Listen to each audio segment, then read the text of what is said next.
Halo teman-teman, Assalamualaikum. Saya Rizkiatul Saadah, salah satu mahasiswa aktif STAI Auliaur Rasyidin, jurusan Pendidikan Agama Islam semester 3, kelas B.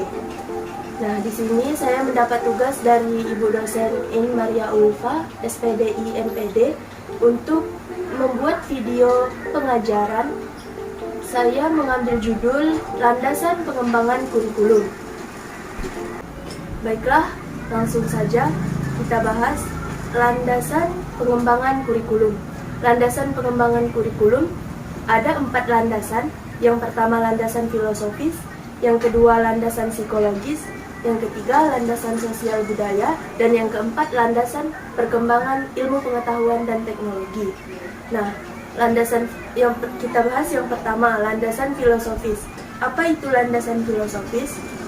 Dari judulnya saja sudah dapat kita pahami bahwasanya filosofis adalah filsafat.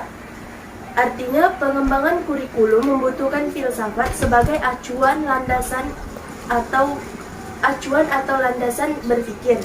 Kajian filosofis tentang kurikulum akan berupaya menjawab permasalahan-permasalahan di sekitar.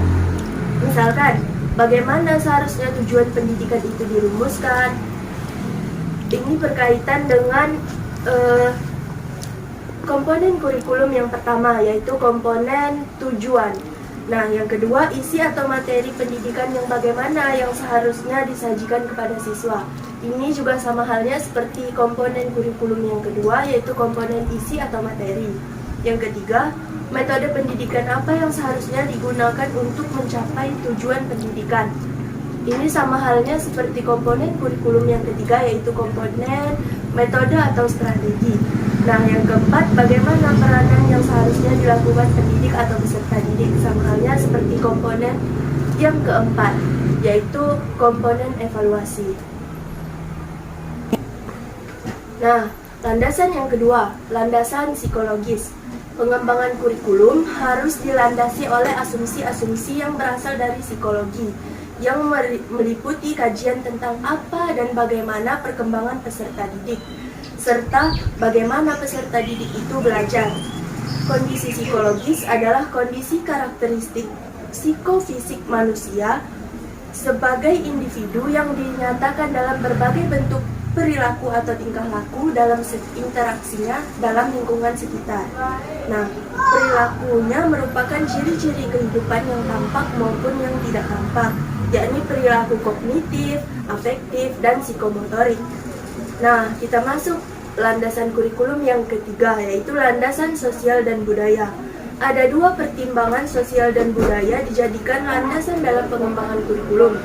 Yang pertama, setiap orang dalam masyarakat selalu berhadapan dengan masalah anggota masyarakat yang belum dewasa dalam kebudayaan. Maksudnya apa? Maksudnya manusia belum mampu menyesuaikan dengan cara kelompoknya atau dengan kebudayaannya.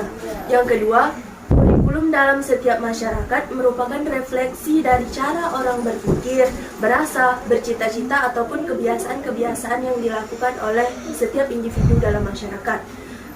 Karena itu, untuk membina struktur dan fungsi kurikulum, perlu kita memahami kebudayaan. Nah, kita masuki landasan yang terakhir, yaitu landasan perkembangan ilmu pengetahuan dan teknologi atau landasan perkembangan IPTEK.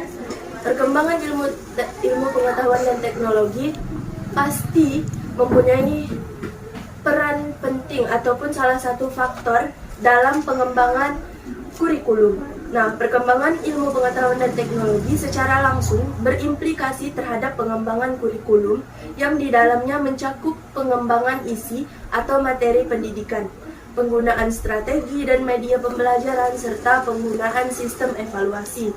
Secara tidak langsung menuntut dunia pendidikan untuk dapat membekali peserta didik agar memiliki